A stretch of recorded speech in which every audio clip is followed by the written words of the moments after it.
네, 그러면 지금부터 기자 간담회를 시작하겠습니다. 오늘 함께 해주실 김난준 목사님께서는 열린교회를 담임하고 계시고 총신대학교 신학과 조교수로 재직하고 계십니다. 그리고 기독교 출판 문화상을 수상한 예배의 감격에 빠져라, 그리고 거룩한 삶의 실천을 위한 마음 지킴 등 다수의 저서가 있습니다. 사실 오늘은 기자 간담회 형식으로 이렇게 자리를 마련은 했지만 오랫동안 개혁 신학에 있어서 깊이 있는 연구를 해오셨고, 그래서 교계 언론들에게 들려주고 싶은 개혁주의 신학에 대한 이야기가 있을 거라고 생각이 됩니다. 그거에 대해서 한 7분 정도 목사님께서 강연을 해주시고, 그리고 바로 질의응답 시간을 갖도록 하겠습니다. 제 나이가 정확하게 태어난 지 14년 2개월 되었을 때 일이었습니다. 그때 저는 중학교 2학년 학생이었고 교회를 다니고 있었습니다. 근데 추운 겨울이었는데 주일날 교회를 향해 걸어가다가 이렇게 논두길을 쭉 걸어서 가야 되는 변두리 교회였어요. 근데 갑자기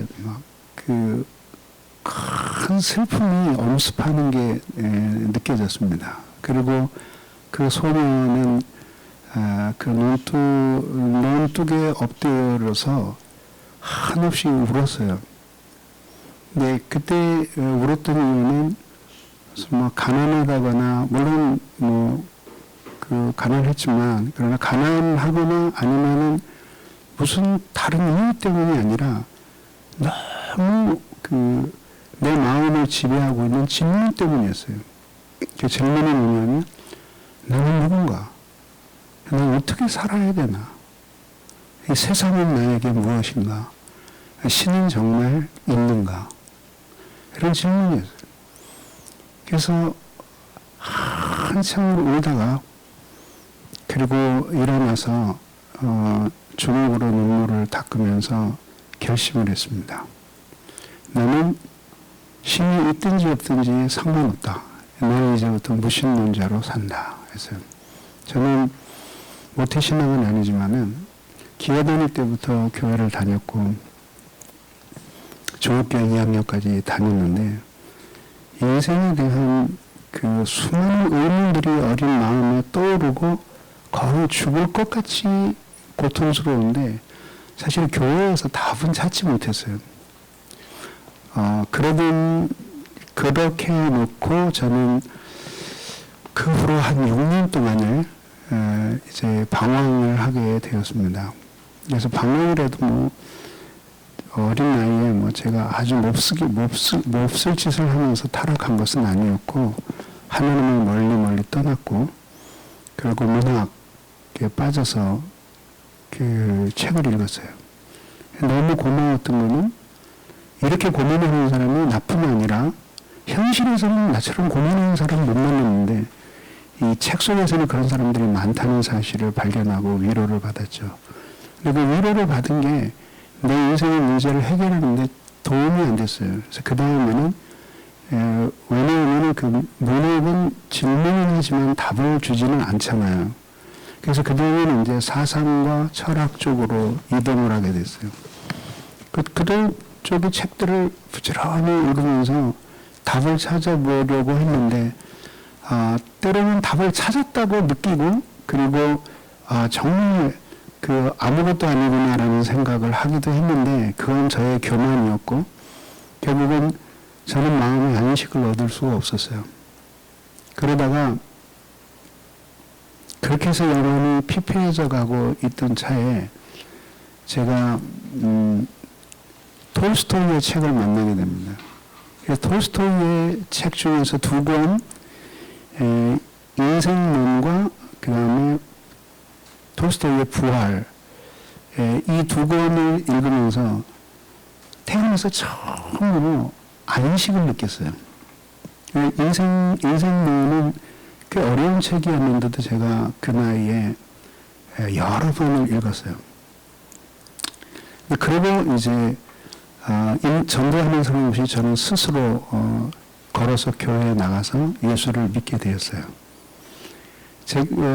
그런데 교회에 막상 와보니까 저처럼 인생에 대해서 그렇게 깊이 고민을 하고 예수 믿은 사람이 별로 없더라고요.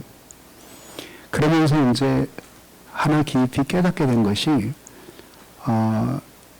기독교는 당연히 이런 인생의 그 끝도 없이 깊은 그 근원적인 고민들에 대해서 아주 분명한 답을 우리에게 주고 있는데 왜 교회는 이것들 함께 연결해서 가르치지 않는 것일까 하는 의문이 생기게 되었습니다. 그리고 세월이 많이 흘러서 저는 목회자가 되었고 그리고 후에 더 많은 공부를 하면서 그 질문에 대한 답들을 발견하게 된 것이죠. 저는 이렇게 교회를 뭐 크게 하고 뭐 그다음에 내가 어떤 그 기독교 안에서 어떤 그 어떤 거대한 비전을 이루어야 되겠다라고 하는 그런 목표가 별로 없었던 것 같아요. 주님을 깊이 만나고 변화를 받은 후에 저의 신에게 아주 커다란 전환이 생겼을 뿐이죠. 그러면서 이제 믿음 생활을 해나가면서 저는 설교자가 되었고 그리고 교회를 개척해서 여기까지 오게 되었습니다. 지금도 고민은 그것입니다. 어떻게 하면 이 현실 속에서 그 끝없이 고민하고 고통받는 사람들이 정말 기독교야말로 이 모든 인생의 문제에 대한 답이고 해결이라는 것을 어떻게 그거를 깊은 영적인 경험과 그 체계적인 진리의 말씀으로 그들을 감복시키느냐 하는 것이 제 커다란 숙제였습니다. 그래서 오늘의 인터뷰를 하면서 여러분들이 주신 많은 질문들을 통해서 이제 퍼즐을 맞추어 가듯이 이것들을 전체적으로 한번 그 구성을 보면 아마 나름대로 우리의 갈 길을 발견할 수 있지 않을까 저는 그렇게 생각을 합니다. 네, 목사님 앉아서 하시죠. 학교 때 그 교수님으로서 정말 열정이 높은 강의를 듣다가 또 이렇게 마주 앉아서 또 대담을 하게 되니까 상당히 새로운 느낌이 듭니다. 한국 교회가 지금 가장 큰 문제는 다음 세대를 위한 어떤 그런 준비가 전혀 미비한 상태에 있다고 보거든요. 반면에 목사님 그 책이라든가 그 교회 이렇게 돌아가는 시스템 이런 것들을 봤을 때 상당히 다음 세대를 위해서 다른 교회보다는 앞서서 준비하고 있는 것을 볼 수 있었는데요. 구체적으로 목사님께서는 다음 세대를 위해서 어떻게 준비하고 한국 교회가 또 어떻게 그 다음 세대를 위해서 교육이라든가 기타 여러 가지 그 신학 사상이라든가 이런 부분을 준비해야 되는지 좀 말씀해 주시고요. 또 한 가지는 현재 한국 교회에서 가장 큰 그 문제로 떠오르고 있는 것이 있습니다. 그것이 무엇이냐면 바로 교회 내의 세대 간의 차이. 이 세대 간의 차이를 극복하지 못해서 1세대 이후에 한국 교회가 상당히 그 분쟁에 많이 휘말린 것을 볼 수 있었습니다. 목사님께서는 교회 간의 이런 세대 간의 간극을 어떻게 좁혀가고 계시고 있는지에 대해서 알고 싶고요.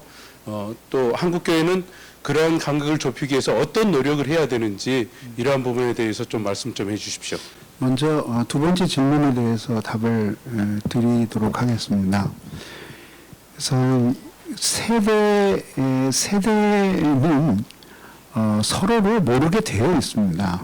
그래서 세대 간의 간극이 있는 그거를 너무 이상하게 생각할 필요는 없다. 저는 그렇게 생각합니다. 왜냐하면 우리가 우리의 앞세대와 함께 살았을 때 우리의 앞세대를 쉽게 이해할 수 없었듯이 또 우리의 다음 세대들이 우리 함께 살고 있지만 그 세대들이 우리를 잘 이해하지 못합니다.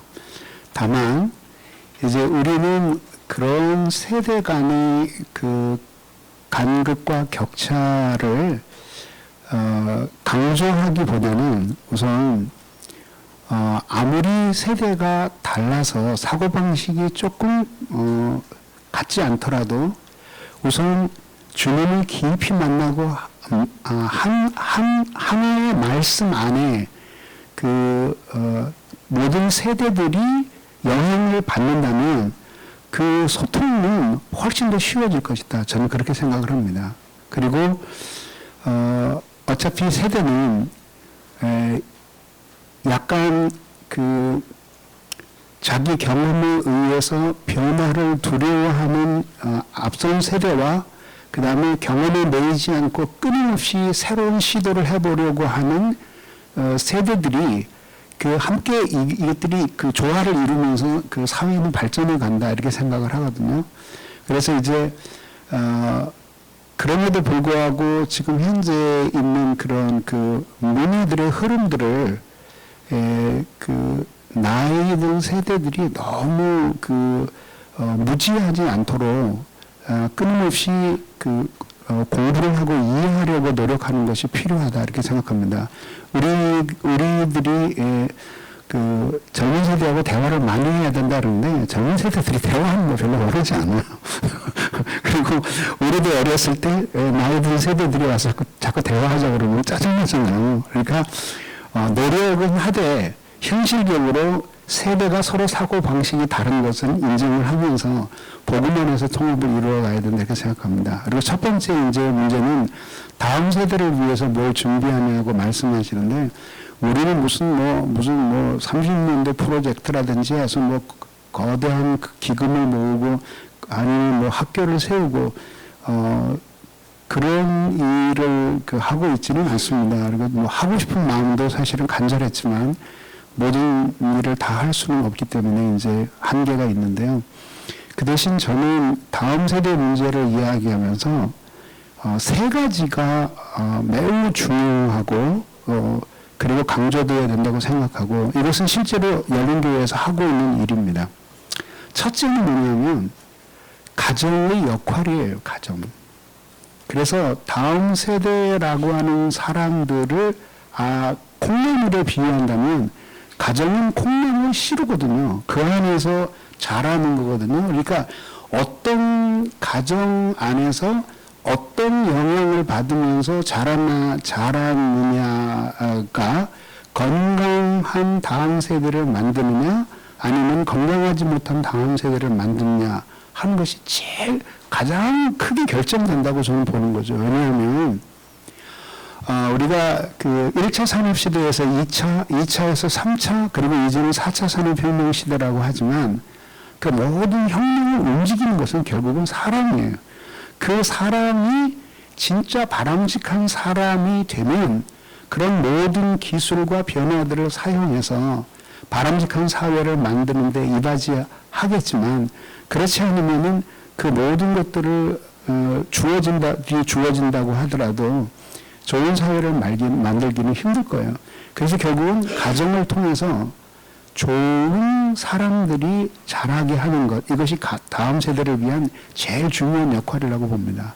그러기 위해서는 결국은 부모들이 하나님을 경외하고 하나님의 말씀을 잘 믿으면서 인생을 슬기롭고 행복하게 살아가는 사람들이 되어야 된다는 것이죠. 그런 가정이라는 전체적인 맥락에서 다음 세대들을 교육해야 된다. 그래서 저희 교회에서는 이 가정 사역을 매우 중요하게 생각하고 그리고 저희들이 다양한 방식으로 훈련하고 있습니다. 두 번째는 뭐냐면 회심이에요. 회심. 오늘은 이 단어가 거의 사라져가고 있는데 결국은 한 사람이 자기가 죄인임을 깨닫고 하나님 앞에 깊이 회개하고 거듭나서 예수 그리스도만을 주로 믿는 것 그리고 거기에 헌신하는 것 이게 결국은 회심이거든요. 그러면은 우리가 아무리 좋은 사상으로 교육을 하고 또 우리가 아무리 양질의 교육을 시킨다고 하더라도 그 사람 자신의 영혼이 변화되지 않으면은 새로운 삶을 살 수는 없어요. 그러니까 다음 세대가 어떤 식으로 바뀐다든지 간에 확실한 보증하면은 하나님을 사랑하고 말씀대로 사는 사람은 승리할 거 아니에요. 어떻든지 이기면서 살아갈 거 아닙니까? 그런 점에서 우리는 다음 세대들의 회심에 대해서 아주 깊은 관심을 가지고 있습니다. 그리고 실제로 우리들이 매년 자라나는 세대를 위한 회심 집회를 하고 있습니다. 그리고 마지막 세 번째는 성경과 학문을 가르치는 것이에요. 그래서 성경을 통해서 우리가 무엇을 믿고 어떻게 살아야 되는지를 아주 친숙하게 배우고, 그리고 그 배운 지식, 그것으로 만족하지 않고 더 많은 학문 영역, 그래서 역사나 문학, 그 다음에 사회, 그리고 심지어 과학, 자연과학에 대해서 공부를 하면서 결국은 이 모든 세계가 하나님에 의해 창조되었고 하나님에 의해 통치되고 하나님에 의해 다스려지고 있다라고 하는 것을 끊임없이 이 지식의 습득을 통해서 그것을 확신하게 만들어주는 그런 일들이 이루어질 때 다음 세대가 상황이 어떻게 바뀔지 모르지만은 그런 믿음으로 살아가는 세대를 키울 수 있지 않겠느냐 하고, 우리 교회 아마 들어오면서 보셨을 텐데 오늘 휴관이라서 문을 닫았는데 저희 교회에 도서관이 3개 있습니다. 하나는 평신도를 위한 도서관이 여러분 건너편에 있고요. 그건 직원이 항상 상주하면서 그래서 책을 빌려주고 또 와서 교인들이 평일날에도 책을 보고 그래요. 그리고 이제 어린이들을 위한 도서관이 따로 있고요. 마지막에 저를 위한 도서관이 따로 있습니다. 그래서 이렇게 해서 그 책과 친숙하게 지내면서 이게 그 모든 지식들을 통해서 하나님을 알아가게 하는 그런 일들이 우리 교회가 다음 세대를 위해서 힘쓰고 있는 일이다. 그렇게 말씀드리겠습니다. 취재를 하고 책을 하야방송에 제공한 것을 보면서 이제 보게 되었는데, 사실은 지금 목사님의 그 책에 쓰신 그 본질이 어쨌든 간에 신앙의 기본에 흔들리는 자들을 붙잡기 위한 목적이라면 교회 밖에 있는 사람들 안에서는 어떠한 모습으로 이 교회를 다시 한번 비춰줘야 되나, 목사님의 교회뿐만 아니라 한국의 교회들이 어떤 모습으로 보여져야 사실 교회 안의 식구들이 아니라 밖에 있는 자들을 구원을 존재를 위해서 교회가 필요하듯이 그걸 한번 질문하고 싶었습니다. 저는 이렇게 두 가지 극단은 피해야 된다 이렇게 생각합니다. 첫째 극단은 세상에게 잘 보이려고 하는 거죠. 아주 더 쉽게 얘기하면 세상의 입맛대로 아부하려고 하는 거, 이것을 피해야 하고, 두 번째는 세상이 뭐라든지 나 할 대로 하는 거, 이것도 피해야 된다고 생각됩니다. 그러면은 참으로 교회를 보여주는 길은 무엇일까? 사실 교회는, 난 교회를 보여주는 것이 교회의 목적이라고는 생각하지 않습니다. 하나님이 이 땅에 교회를 세우신 목적은 하나님이 누구이신지를 알게 하시기 위해서 교회를 세우신 것입니다. 그래서 교회의 가장 큰 사명은 하나님이 누구신지를 보여주는 것입니다. 근데 그 보여주는 그 방법이 두 가지인데, 하나는 빛으로 보여주는 것이고 하나는 소금으로 보여주는 것입니다. 사실 소금이 먼저 나옵니다. 그 소금과 빛이 지시하는 것은 하나는 사상이고 하나는 윤리예요. 그래서 너희의 착한 행실로 하나님께 영광을 돌리게 하라 할 때는 윤리를 이야기하는 것이지만, 너희는 세상의 빛이라 하실 때 이것은 사상이에요. 아니, 빛이라고 하는 사상이 구약 성경서부터 진리와 관련돼서 나타나는 거죠. 그래서 이렇게 기독교의 힘은 두 가지예요. 하나는 사상의 힘이고 윤리의 힘이에요. 근데 이 두 가지를 묶어주는 것이 하나님의 은혜입니다. 근데 세상 사람들에게 이 은혜는 나타나지 않아요. 그들은 은혜의 세계에 대해서 알 수 없어요. 보이는 것은 사상과 윤리가 보이는 거죠. 그런 점에서 교회는 하나님을 사랑하고 하나님의 진리를 알고 그것을 자신의 삶으로 살아내고 그렇게 함으로써 교회는 원하든지 원하지 않든지 하나님이 누구신지를 보여주게 되는 것이죠. 그게 이 세상에 보여주어야 할 교회의 모습이라고 생각합니다. 문제는 세상이 눈이 어두워서 교회를 올바로 알아보지 못하는 것이죠.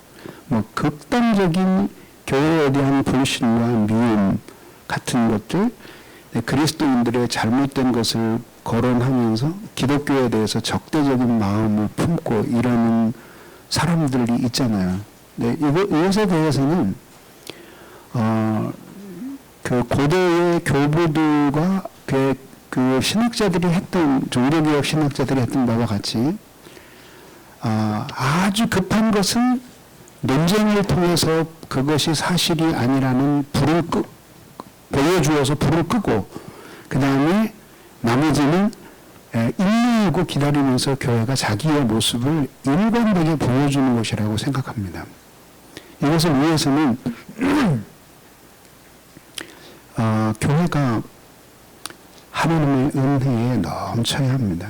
그래서 정확하게 진리를 가르쳐주는 일을 교회가 가장 중요한 사명으로 삼고 그 다음에 가르쳐준 그 진리대로 살아날 수 있도록 하나님의 은혜를 받는 일에 헌신하고 할 때 시간은 걸려도 결국은 그리스도인들을 통해서 세상 사람들은 저 사람들이 어떤 사람들인가 하는 것을 알게 되고 그걸 통해서 하나님을 인정하게 될 것이다. 그렇게 생각합니다. 제가 드리고 싶은 질문은 그 한국 교회의 그 신학적인 부분에 관해서인데요. 한국 교회는 그 전 세계 역사에서 매우 이례적으로 한각의 기적이라고 비견될 정도로 그 발전을 이뤘습니다. 80년대 폭발적인 성장을 이뤘는데 그 한편에서 지금 현재 한국교회 위기가 그 당시에 그 폭발적인 성장에 따른 부작용이라고도 그 지적을 하고 있는데요. 그 이유를 근저히 놓고 보면 그 성장만큼 신학적 수준이 발전이 따라오지 못했다 이런 지적하는 분들이 많습니다. 그런 관점에서 볼 때 목사님께서는 세계 신학을 경험해 보시고 여러 신학을 두루 살피신 입장에서 현 한국교회 신학적 수준에 대해서 좀 그 객관적으로 말씀해 주셨으면 참 좋을 것 같고요. 그리고 또 하나는 아까 목사님 모두 발언을 듣다 보니까 제가 조금 하나 질문 드리고 싶은 게 있는데 아까 그 무신론을 겪었던 그 중학생 때 그걸 들으면서 그 과거의 김남준 목사처럼 현재 교회에서 답을 찾지 못하는 일이 굉장히 많다고 생각을 합니다. 이건 사실 교회의 근본적 고민이거든요. 그들이 매우 방황하고 있는데 예를 들어서 교회는 예수님이 우리의 죄를 사하셨고 우리는 그로 인해 구원을 받게 됐다고 말하는데 이것에 대해서 제대로 이해하거나 깨달은 바 없는 성도들이 많아요. 하지만 교회에서는 그게 맞으니까 그렇게 믿으라고 강요하고 있고요. 그런 상황에서 이들에 대해서 교회가 어떠한 답을 줘야 되는지 그 답이라는 걸 교회가 교육을 통해서 이걸 줄 수 있는 부분인지 이거에 대해서 좀 명확한 좀 해답이 있을지가 좀 궁금합니다. 우선 두 번째 것부터 답변을 드리겠습니다. 아주 굉장히 중요한 질문을 해주셨어요. 그래서 많은 교인들에게 특히 젊은이들에게 그들이 고백하고 있는 내용이 그게 자기의 마음 속에서 생각 속에서 나온 내용이 아니라 주입된 내용이라는 데 문제가 있는 거죠. 주입된 내용이라는 데 문제가 있는 거예요. 그래서 이제 그러면 어떻게 그것을 자기 고백이 되게 할 수 있고 또 그런 신앙의 고백이 교조가 되지 않고 아주 세상을 향한 온전한 고백이 될 수 있겠는가 라고 하는 것이 질문의 핵심이라고 보거든요. 저는 여기에서 두 가지를 이야기하고 싶어요. 우선 첫째는 뭐냐면은 복음의 진수를 본인이 직접 깊이 경험해야 한다는 것입니다. 그것은 사실은 많은 지식이 필요한 것이 아니에요. 하나님이 복음의 한 말씀을 그 사람의 마음속에 깊이 찔러 넣으실 때 그는 비록 적은 지식이지만 그것을 통해서 하나님을 깊이 만나고 하나님의 사랑을 알게 되는 것이에요. 그러면은 그것을 위해서 필요한 것이 뭐냐? 이건 성령의 역사입니다. 성령의 깊은 역사예요. 이것이 오늘 우리에게 너무 필요한 것입니다. 그런데 이렇게 교회가 모든 교인들이 교조주의적이고 주입된 식의 신앙 고백이 아닌 자기 고백을 하게 하기 위해서는 강력한 성령의 역사가 필요합니다. 개인적으로 예수 그리스도를 통해서 하나님을 만나는 복음의 경험이 필요하다는 거죠. 그러니까 십자가를 경험하라라는 책을 썼는데 그 하나님의 깊은 사랑을 경험하라, 깊은 기도를 경험하라, 뭐 초창기에 쓴 책이지만은 그것이 바로 그런 의도에서 얘기한 것입니다. 그러니까 누구든지 성령의 역사가 아니면은 그리스도를 주님이라고 시인할 수가 없습니다. 그런 점에서 이제 강력한 성령의 역사가 필요하고 두 번째 필요한 것은 뭐냐면은 도대체 예수 그리스도께서 십자가에서 죽으시는 것이 우리에게 왜 그렇게 필요했던가? 그리고 그리스도께서 우리를 위해 죽으시고 우리가 구원을 받는다는 의미는 무엇인가에 대한 깊은 그 이해가 필요하다라고 하는 것이죠. 그것이 바로 우리에게 기독교 신앙의 눈을 열어주는 것이고 복음의 입구로 들어가서 그 다음에 세계의 모든 것들을 하나님의 이 그 놀라운 구원의 경륜의 구도 속에서 그 보는 것입니다. 이제 오늘은 사실 이런 내용에 대해서 별로 관심이 없는데 옛날의 신학자들은 오히려 훨씬 깊이 있는 사고를 많이 했어요. 자, 예를 들어 보겠습니다. 얘가 아니라 이제 이 설명을 해보겠습니다. 자, 이 모든 세계는 누가 창조하셨습니까? 하나님이 창조하셨잖아요. 그러면 하나님이 세계를 창조하시기 전에 논리적으로 하나님이 먼저 생각을 하셨겠어요? 아니면 아무 생각 없이 창조하시겠어요? 당연히 하나님이 생각을 하시고 그것이 창조됐죠. 그러니까 창조된 세계는 하나님의 관념 안에 있고 그러면 이 모든 세계는 하나님의 관념 속에서 쏟아져 나온 세계예요. 그러면 그 하나하나에 대한 지식은 하나님과 상관이 있을까요? 없을까요? 당연히 상관이 있는 거죠.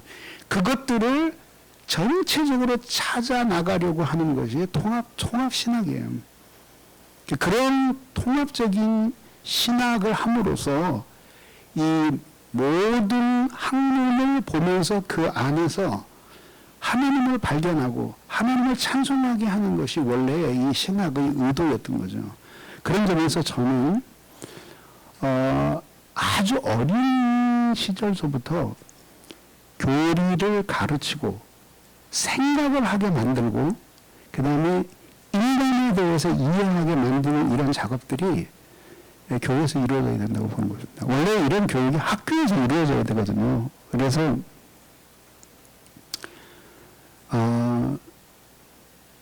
플라톤의 국가론 같은 것도 유럽에서는 청소년 때 다 읽는 작품이거든요. 근데 우리는 대학생이 돼도 잘 못 읽거든요. 특별히 공부하는 학생들은 예외지만. 그러니까 결국은 학교 교육이 이렇게 인간에 대해서 고민하고 참 사람이 되는 것이 무엇인가에 대해서 고민하는 교육을 못 시키고 있기 때문에 그런 점에서 교회라도 이런 교육을 시켜야 된다라고 하는 것인데 이제 교회에서 목회자들과 이들을 가르치는 선생님들이 이런 방면에서 잘 훈련이 될 때에 이것을 잘 가르쳐 줄 수 있다 이렇게 생각합니다. 그리고 이제 한국 교회의 신학의 수준에 대해서 이제 그 말씀 물어보셨는데 질문하셨는데 이 한국 교회의 신학의 수준이 어떠냐라고 할 때 그 기준이 뭐냐라고 하는 것이 만약에 신학을 복잡한 학문에 대한 세부적인 지식과 그 얼개를 의미하는 것이라면 한국 신학은 아직 멀었죠. 그리고 그 전 세계적으로 그러면 그 세계에 비춰볼 때 한국 신학이 뒤졌느냐? 제가 보기에는 오히려 그 현대의 신학들이 어떤 점에 있어서는 발전하고 있지만 어떤 점에 있어서는 과거에 비해서 훨씬 후퇴하고 있다라고 하는 그런 느낌이에요. 그 중에 하나가 오늘날 여러분 우리 어렸을 때만 해도 병원에 가면은 내과, 외과, 이비인후과, 뭐 비뇨기과 그 정도 끝이었어요. 근데 지금은 한번 생각해 보세요. 우리 근데 안과도 있었죠. 근데 그 병원에 한번 갔는데 이게 그 발목이 아파서 갔어요. 그 발목 아파서 진료를 받았는데 그 위가 좀 아프다 그러니까 그거 자기 전공이 아니기 때문에 다시 신청을 해야 된다는 거죠. 그러니까 쉽게 보면 외과 하나도 이제 발목 보는 사람, 무릎 보는 사람, 위에 대퇴부 보는 사람, 외과 중에서도 항문만 보는 사람, 뭐 이렇게 해가지고 수없이 분과가 나뉘어져 있는 거죠.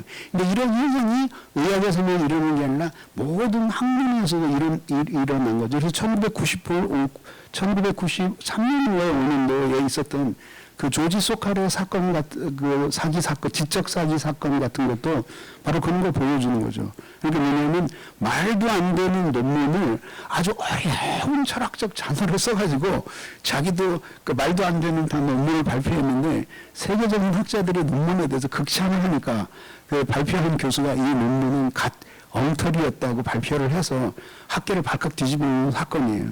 이게 이런 그 학제 간의 벽들이 심각하게 생긴 것이 사실 신학 안에도 들어오게 되어서 그래서 신학이 전체를 공부함으로써 인간에게 하나님 앞에 어떻게 살아가야 되는지에 대한 지혜를 주는 게 신학의 목적인데 이게 전부 다 분리가 되어서 그래서 구약 중에서도 고대 근동학 그런 중에서도 문학 아니면 언어학 이런 것들로 나누어져서 전체 그림을 그려내는 일에 실패하고 있는 것은 사실은 현대 신학이 과거에 비해서 실패하고 있다라고 하는 그런 그 반증도 되는 것이고 다행히 이제 이런 것들에 대한 반발로서 이제 90년대 이후로 통합신학에 대한 연구들이 이루어지게 되고 그래서 조직신학과 성경신학이나 이런 그 학제관을 오가면서 그 신학을 하려는 노력들이 이루어지고 있는 것은 바람직한 현상이라고 봅니다. 그런 지적인 그 담론 속에서 사실 한국은 그렇게 국제적인 무대에서 영향을 미치고 있는 학자들은 지극히 소수라고 보고요. 그렇지만 그 한국 교회에는 세계의 다른 신학들이 따라오기 어려운 아주 독특하고 좋은 것이 있다고 봅니다. 그래서 뭐냐면 지금 비록 한국 교회가 쇠퇴하고 있다고는 하지만 그러나 여전히 전 세계에 그 아프리카나 그리고 중국이나 동남아나 이런 그 선교적인 부흥이 일어나고 있는 그 일부의 나라들을 제외하고 이미 기독교가 기성화되어 있는 유럽과 미국을 기준으로 본다면은 이만큼 교회를 사랑하고 이만큼 그 충성스럽고 이만큼 기도 생활에 힘쓰고 하는 나라도 많지 않다고 생각합니다. 그런 점에서 만약에 신학을 그런 관점에서 본다면은 한국은 여전히 살아있는 신학을 하고 있는 그 나라가 아닌가 저는 그렇게 생각합니다. 저는 외국의 학자들과 많이 교제를 하고 있는데 외국의 개혁신학을 가르치고 칼빈주의를 가르치고 이렇게 연구하는 학자들이 와서 굉장히 그 좋아하는 것이 뭐냐면 자기네 나라에서는 이런 신학을 가르쳐줘도 이것을 열매를 맺는 교회들이 없는데 한국에 와서 이렇게 자기들이 강의를 하고 가르치고 하면서 이 복음을 통해서 이렇게 열매를 맺는 교회의 현실들을 보면서 굉장히 그 보람을 느껴요.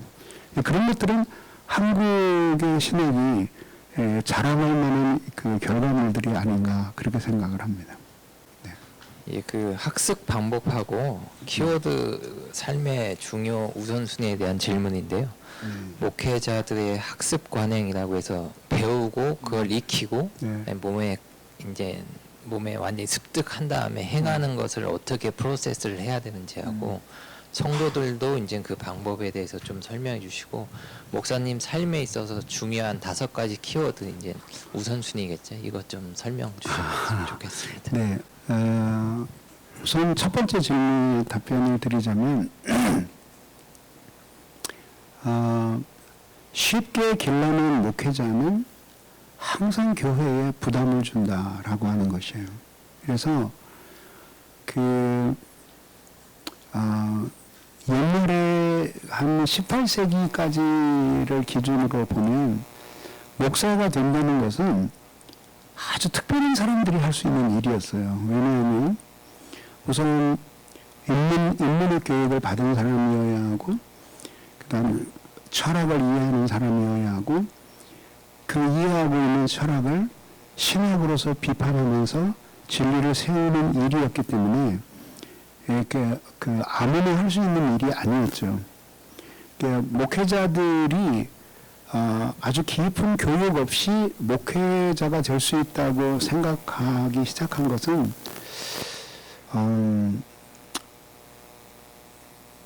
20세기 이후에요. 이후에 이루어진 일이고 그 전까지는 매우 지성적이고 특별한 사람들이 선택할 수 있는 직종이었어요.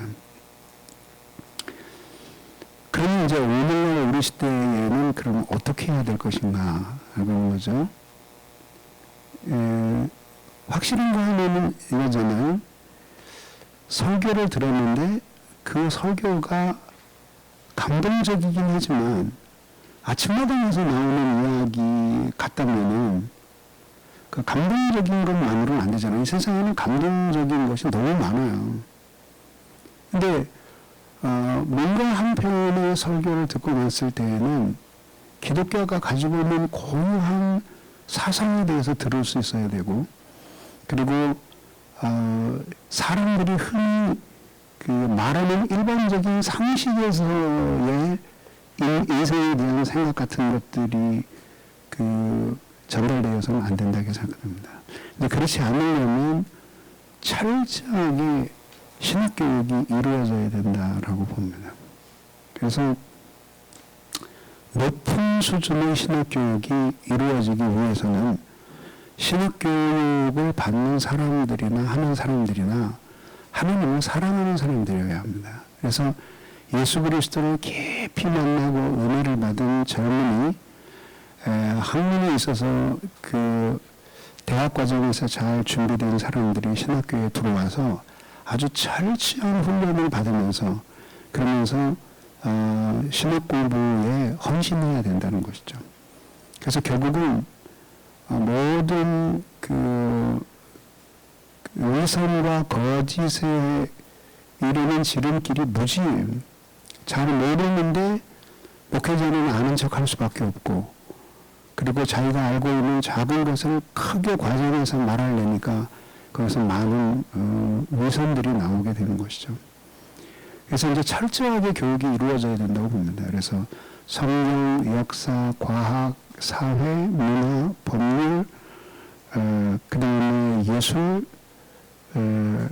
이런 것들에 대해서 아주 철저한 교육이 이루어지고 그 토대 위에서 인간으로서 고민하는 내용을 어떻게 복음으로 해결하는가라고 하는 것들에 대한 이제 깊은 성찰을 줄 수 있는 사람들이 되어야 된다고 봅니다.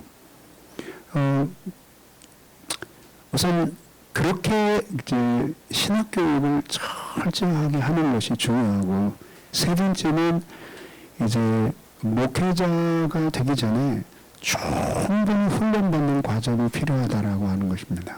그래서 교회에서 목숨을 걸고 목회를 배운 사람들과 그냥 학교에서 공부만 하고 교회를 거의 섬기지 않았던 사람들의 목회는 그 현저하게 다릅니다.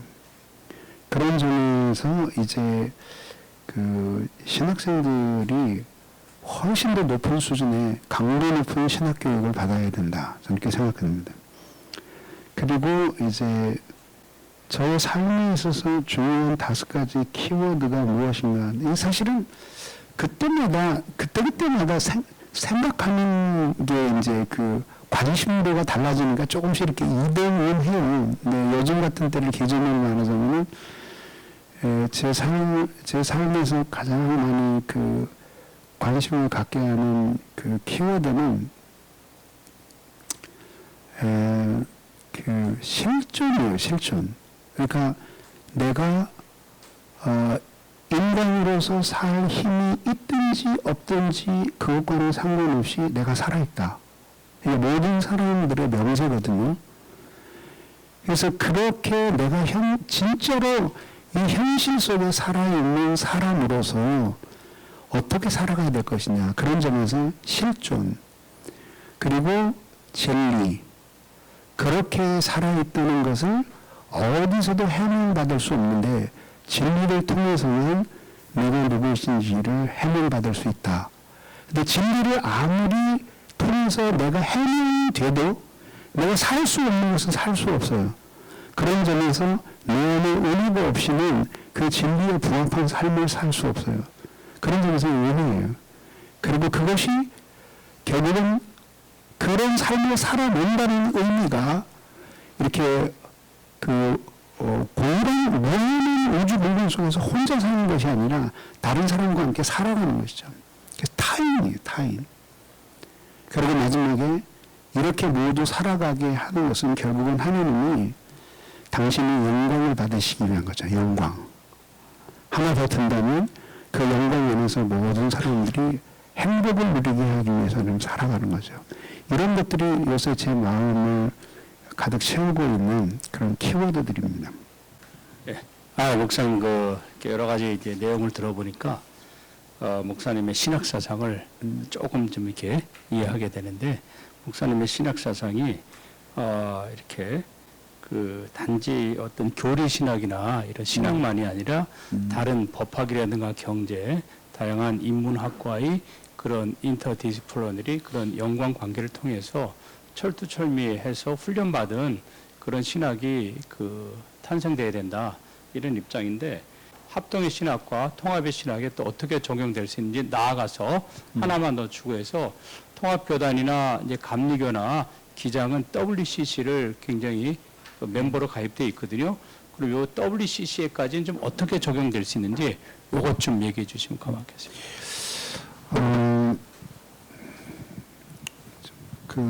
참 어려운 질문인데요.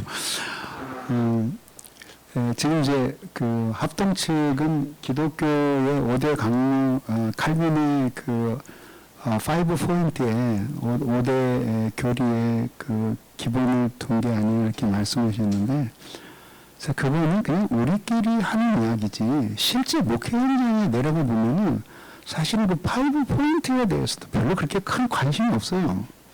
관심이 있으려면은, 관심이 있다고 하는 걸 입증하려면 실제로 그 5대 그 교리의 요점이 설교 속에 강하게 묻어나서 언제나 그것을 들었을 때 진짜 그것이 핵심이 된 거거든요. 근데 요즘은 비평하는 것이 아니라 설교만 놓고 보면 이게 합동 측 목회자가 하는 설교인지, 순복음이 하는 설교인지, 그다음에 감리교 목회자가 하는 설교인지, 통합적 목회자가 하는 구분이 잘 안 돼요. 그게 무슨 뜻이냐면 탈신학적이에요. 그러니까 설교에서 신학을 서서히 배제하고 있는 거죠. 그리고 모든 사람에게 공감을 얻을 수 있는 이야기, 이렇게 감동을 주고 들으면 살아가야 될 힘이 나고 마음이 따뜻해지고 이런 쪽으로 오히려 설교자들의 관심이 이동하고 있지 않나, 저는 그렇게 생각을 합니다. 그런 점에서 이제 그 교단 간의 독특한 신학들이 설교를 통해서 거의 표명되고 있지 않다. 그런 점에서 사실은 지도자들이 모여서 우리는 이런 교리를 지지한다, 이런 교리를 지지한다고 이야기를 해도 사실 그것이 평신도들에게는 별로 그 마음에 와닿지 않는 그런 것이다. 이렇게 이제 생각을 합니다. 저는 칼빈을 만나고 이제 깊이 심취하면서 그 칼빈주의를 배우고 또 그 후에는 존 오웬이라는 그 아주 탁월한 신학자를 만나서 그 제가 많이 그 배웠고, 그리고 어거스틴이나 조나단 에드워즈나 18세기, 17세기 개혁파 정통주의자들을 만나면서 제 사상의 그 터전들을 닦았지만은, 왜냐면 저는 제가 죽은 후에 칼빈주의자로 불리는 거 원하지 않는다고 제가 공식 석상에서 고백했고요. 그리고 존 좋아했지만은 오월주의자라고 불려지는 것도 원하지 않고, 어거스틴을 그렇게 존경하고 사랑하지만 어거스틴 추종자로 불려지는 것도 저는 원하지 않아요. 그러니까 하나님이 그런 신학자들을 내게 주신 것은, 우리에게 주시는 것은, 나에게 주신 것은 나로 하여금 진정한 나를 찾아가게 하시는 과정이라고 생각을 하는 것입니다. 그래서 마지막에 그 외국에서 온 학자들하고 이야기할 때도 그런 얘기했어요. 저는 그렇게 칼빈 감동을 많이 받았지만 칼빈주의자로 불려지질 않고 다 무슨 주의자로 불려지질 않는다. 마지막에 내가 전부 불려주고 싶은 것은 뭐냐면 그냥 김남준으로 태어나서 하나님 앞에서 김남준으로 살다가 죽었다. 그 사람들은 모두 나를 그렇게 살게 하는 훌륭한 하나님의 도구들이었다. 그렇게 말씀드리고 싶은 거죠. 그리고 이제 합동과 통합의 신학에 대해서 짧은 시간에 말씀드리기는 쉽지 않지만은 신학이 통전적이어야 한다고 하는 것은 너무나 분명해요. 그리고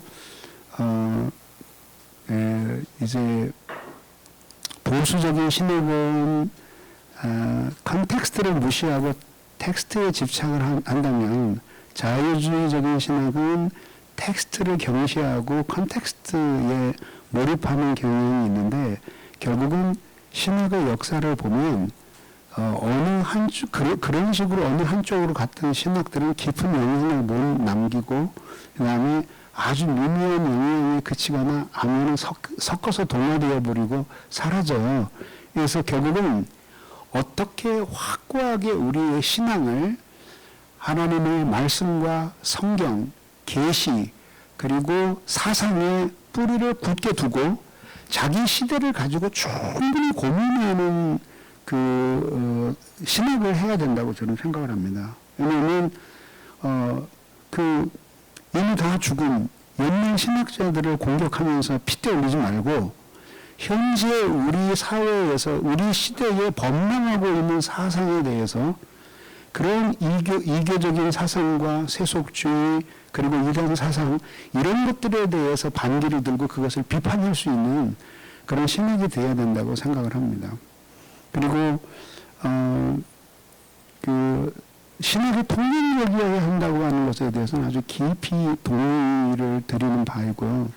그런 점에서 이제 오히려 보수 신학은 오늘날에 이렇게 신학을 전체적으로 통전적으로 하면서, 그러면서 신학에서의 깨달음이 정치, 경제, 사회, 문화와 모든 것에 영향을 미치는 방식들을 공부해 나가야 된다고 생각됩니다.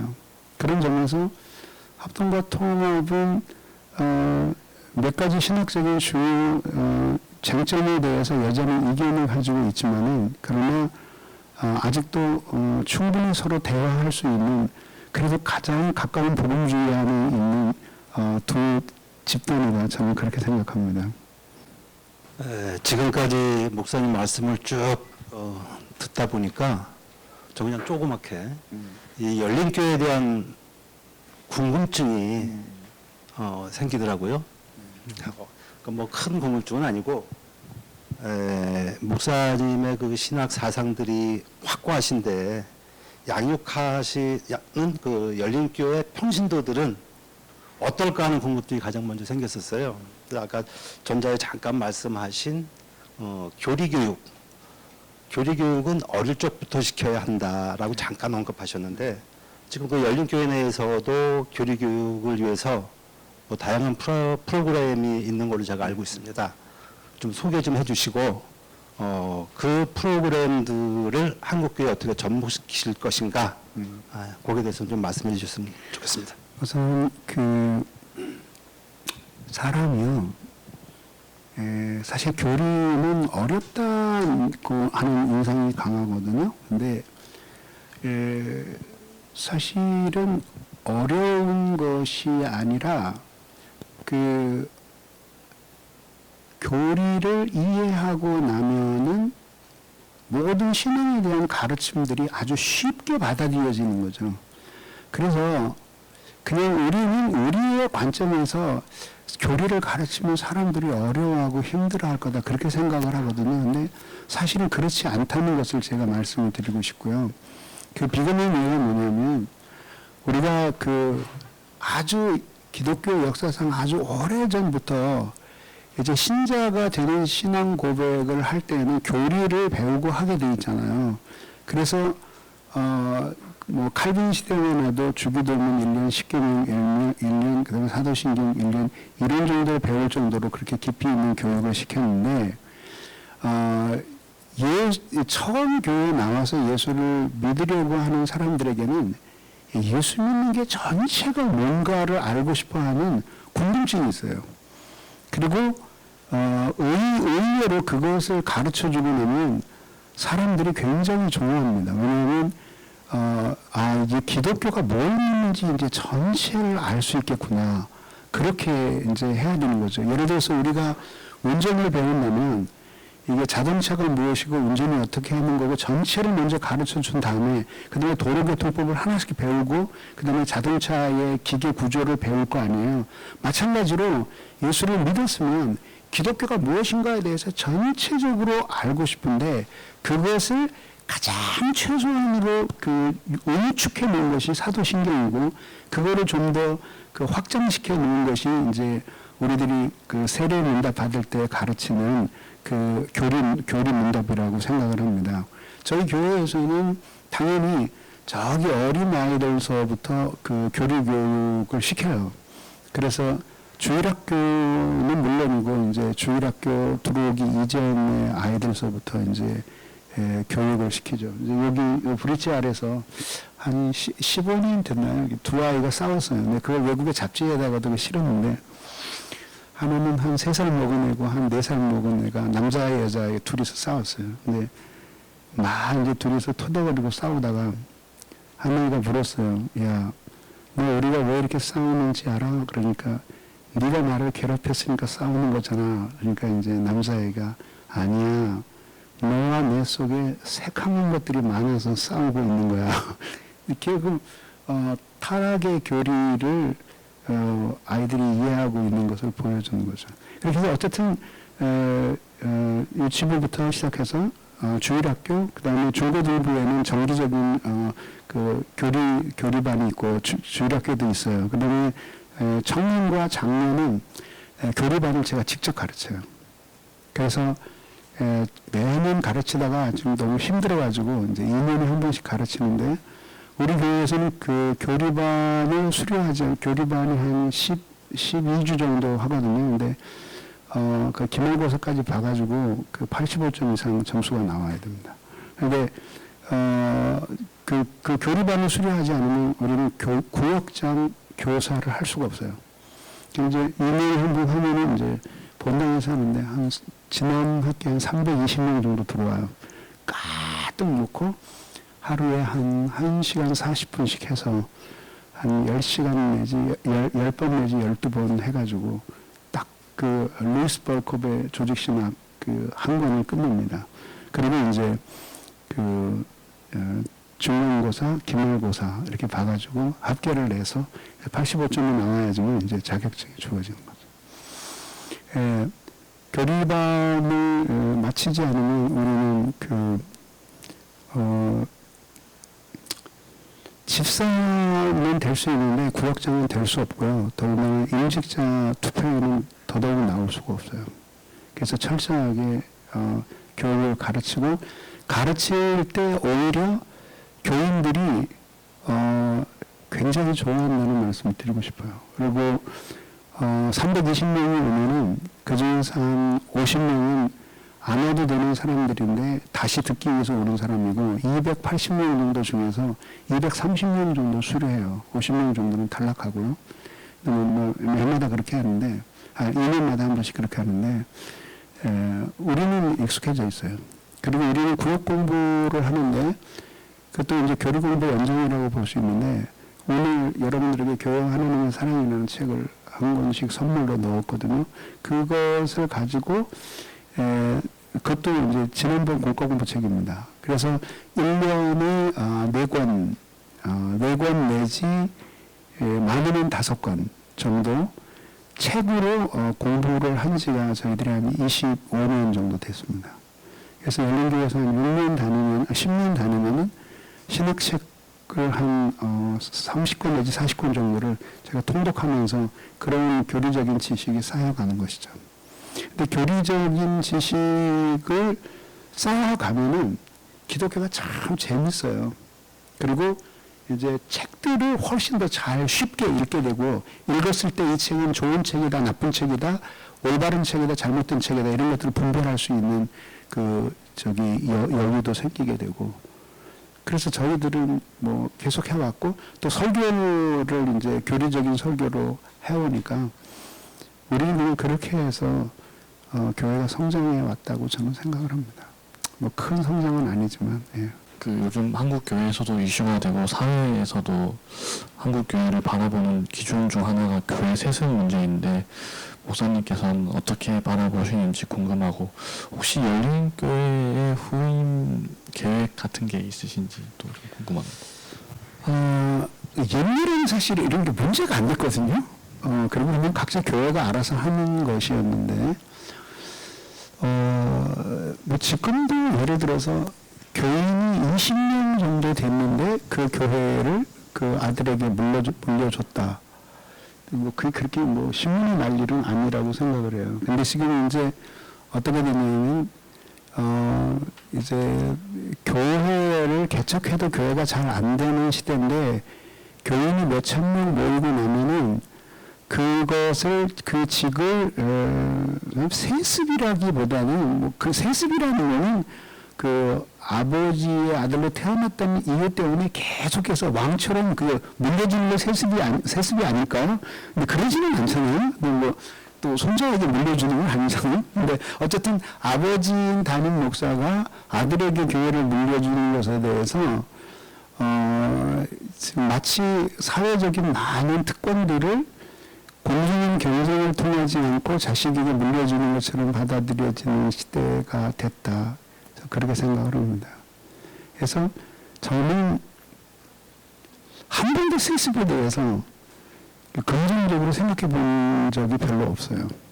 물론 이제 예외적으로 어떤 교회는 아들이 왔는데 아버지보다 훨씬 더 목회를 잘해서 그 교회를 일구는 그런 교회를 봤어요. 그런 거에 대해서는 우리들이 일정하게 긍정적인 평가를 줄 수 있을지는 모르지만은 어쨌든 그런 그 특권으로 비추어지고 있는 이런 현실에서 굳이 그런 많은 비명을 감수하면서 굳이 그 교회를 자기 자녀에게 그 목회직을 물려줘야 될 그런 필요가 있을까 생각합니다. 저는 아들도 목사예요. 지금 이제 미국에서 공부하고 있는데 한 번도 비슷한 생각을 해본 적은 없어요. 그래서 그렇다고 해서 뭐 그런 사실을 교회에 공표한 적은 없지만 내일이라도 공표하라 그러면 공표하죠. 근데 공표한 적은 없지만 뭐 별로 꿈꾼 적은 없어요. 그냥 나 개인적으로 말하자면 그냥 아들은 그냥 새처럼 둥지리에서 내가 낳아서 우리와 같이 살다가 이제 떠났으니까 우리가 뭐 훨 자유로운 세상을 날아서 그래서 그냥 자기의 삶을 살아라고 하는 것이 더 자연스럽지 않나 저는 그렇게 생각해요. 스펄전 목사가 여기에 대해서 가지고 있었던 생각이 있었어요. 스펄전 목사가 아들도 목회자였는데 아들한테 편지를 쓰면서 그런 얘기를 했어요. 아들아, 요즘은 아버지가 영향력이 있으면 아들을 위해서 교회를 추천해주고 밀어주어서 어느 교회로 큰 교회로 가게 해주는 풍습이 있는데 그때도 있었던 모양이에요. 그래서 나는 그렇게 하고 싶지 않다. 아들아, 너무 큰 교회도 가지 말고 너무 작은 교회도 가지 말고 적당한 교회에 가서 마음껏 설교해라. 그리고 그 아들이 그 교회에 부임했을 때 제 기억으로는 한 100명에서 200명 안 되는 교회였는데 해놓고서 주먹을 불끈 쥐고 아들아, 그리스도를 외쳐라. 예수를 설교하라. 그랬다고 해요. 그러니까 그런 본을 받으면서 하면 좋지 않을까 생각됩니다. 그동안 많은 저서들을 집필을 해오셨고 여러 베스트셀러들도 배출하셨는데 이처럼 활발한 집필 활동을 하시는 걸 보면서 목사님이 세상에 전하고자 하는 메시지가 많다는 느낌을 받았거든요.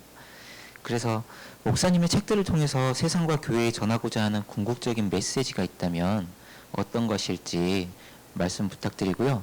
그리고 기독교 안에서 성경 이외의 서적들을 탐독하는 일부 그리스도인들에 대한 비판적인 시각이 존재합니다.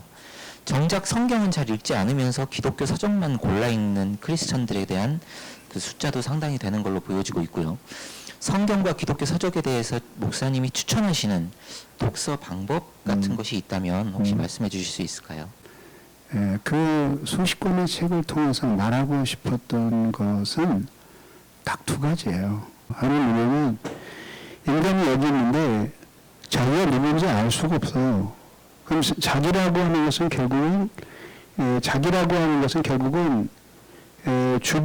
주변이 무엇과 관계를 맺고 있느냐에 따라서 자기가 누군지가 결정이 되는 거죠. 그래서 문제는 크게 문제는 두 가지예요. 하나는 뭐냐면 이 사람이 나라는 존재가 여기 있는데 나라는 존재가 인식하든지 그거는 상관이 없이 이 바깥에 여기에는 그 도가 존재해요. 도가. 이 도는 수많은 계명들을 전달해줘요. 계명들을 전달해줘요. 그래서 이 계명은 결국은 뭐냐면 두 가지인데 하나는 이렇게 믿으라. 그 다음에 이렇게 살아라. 이거는 이제 레귤라이 크레덴디 소위 얘기하는 믿음의 규칙이에요. 믿음의 규칙이고 이거는 살아라고 하는 거예요. 그래서 이거는 프라이깼다 비벤디 살아야 할 삶의 교훈이에요. 이거는 믿음의 규칙이고 교훈이에요. 이것도 크게 두 가지로 분류되는 것들이 주어지는 거죠, 이게. 그래서 이거는 내가 이걸 인식하든지 인식 안 하든지 그건 상관없이 나는 하나님 외에 다른 신을 섬기지 말아야 되고 살인하지 말아야 되고 부모를 공경해야 되고 가난하지 말아야 되고 뭐 등등등등 계명이 내가 주어지는 거죠. 이거는 내가 인식하든지 안 하든지 상관없어요. 근데 이 계명에 따라 살면 행복하고 그러면 이 계명에 따라 살지 않으면 행복하지 않은 거죠. 그럼 이러한 것들에 대해서 그러면 이것들이 계명이 있고 이게 도가 있지만 그럼 또 이 도를 주관하시는 분이 당연히 하나님이죠. 하나님에 의해서 이것들이 주어지는 거예요. 이게 결국은 이것이 하나의 주제라면, 이것이 하나라면, 자, 이것이 하나라면, 그 다음에, 뭐, 하나님은 위에 계시겠죠. 근데 그렇게 따지면, 그 다음에 두 번째는 이거예요. 어떻게 내가 이거를 객관적인 진리를, 이게 진리라고 보면, 이 진리를 내가 이거를 받아들이고, 그 다음에 이 진리를, 이 객관적인 진리를 내가 주관적으로 이것을 받아들이고, 그리고 내가 그것을 따라서 내가 살아갈 수 있는가 하는 이 문제는 그렇게 간단한 문제는 아니에요. 왜냐하면 우선 내가 이 진리가 무엇인지를 인식해야죠. 그 다음에 인식했다고 하더라도 내가 만약에 그것대로 믿고 살려는 의지가 없다면 사실 이것 따로 나 따로 놀잖아요.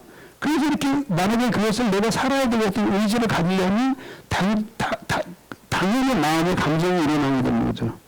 그러면 이렇게 되는데 이게 나라는 사람이 순결한 내가 아니고 여기에 하나님의 은혜와 그 다음에 계시의 빛도 있지만 또 한편으로는 죄악이 있고 어두움이 남아있고 이런 복잡한 존재예요. 이런 존재가 나고 이러한 내가 결국은 다른 사람들과 여기 이웃과 이 바깥에 이렇게 이웃과 관계를 맺으면서 나라는 삶을 살아가는 거죠.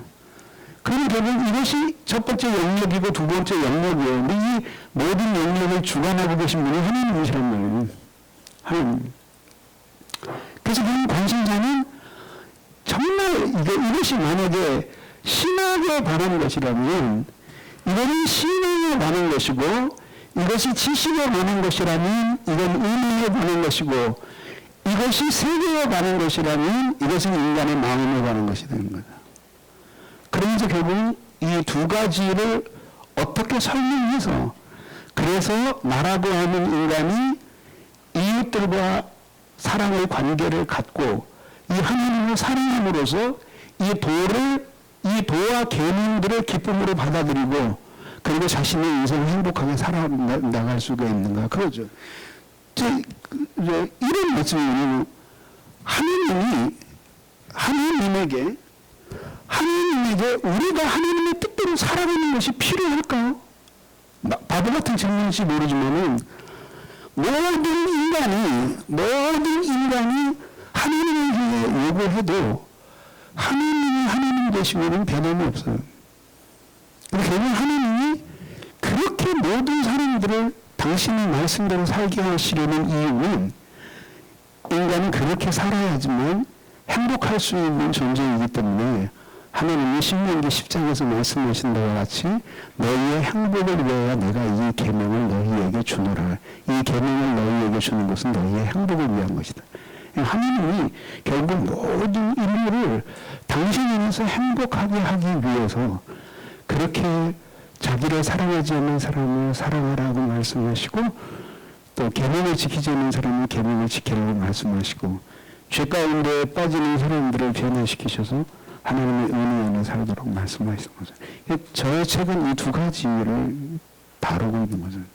객관적인 이 계시의 진리와 그 다음에 그것을 찾아가는 인간. 인간의 마음 안에서 일어나는 그 수많은 갈등과 그 원리들을 이제 성경 심리학적으로 설명하고 있다. 저는 그렇게 생각을 합니다. 성경 이외의 책을 읽는 것은 아주 굉장히 바람직한데요. 누군가가 통제할 수 있어야 돼요, 그거를. 그러니까 본인이 충분한 말씀의 지식을 가지고 있어서 그런 책들을 볼 때 그 책들을 비평하면서 읽을 수 있을 때 그것들은 아주 굉장한 그 마음에 우리의 양식을 가져줘요. 그래서 좋은 거는 누가 그 교회에서 독서 지도사들이 있으면 참 좋겠어요. 그래서 사실은 제가 한 10년 전에는 체계적으로 그런 사람들을 교회에서 양육해낼까 그런 생각도 했는데 미처 못했어요. 그래서 어린이 독서 지도사들이 있는 것처럼 청년도 장년도 그런 지도자들이 있어서 그래서 성경을 책을 읽으면서 그렇게 그 해석해내는 그런 이야기들을 해주면 의외로 사람들이 그 굉장히 좋아하고 그 복음에 대해서 마음을 열게 되는 경우도 있습니다. 네, 저는 앞으로의 그 목사님의 목회적 비전과 그 계획들에 대해서 좀 궁금하고 혹시 또 집필을 준비하고 계시는 책이나 뭐 아니면 준비하고 있는 사역적 프로그램들이 있다면 무엇인지 그에 대해서 답변 부탁드립니다. 뭐 비전이라고 하는 것은 하나님이 내게 알게 하신 진리 그리고 나를 깨우친 하나님의 말씀 지금도 깨우치고 있는 그 말씀들을 계속해서 그 사람들에게 가르쳐 주어서 신앙이 없는 사람은 신앙으로 돌아오게 하고 신앙이 있는 사람은 더 견고해져서 하나님을 사랑하게 하고 교회를 교회답게 세우게 하는 것이 저의 비전이라고 말할 수 있고요.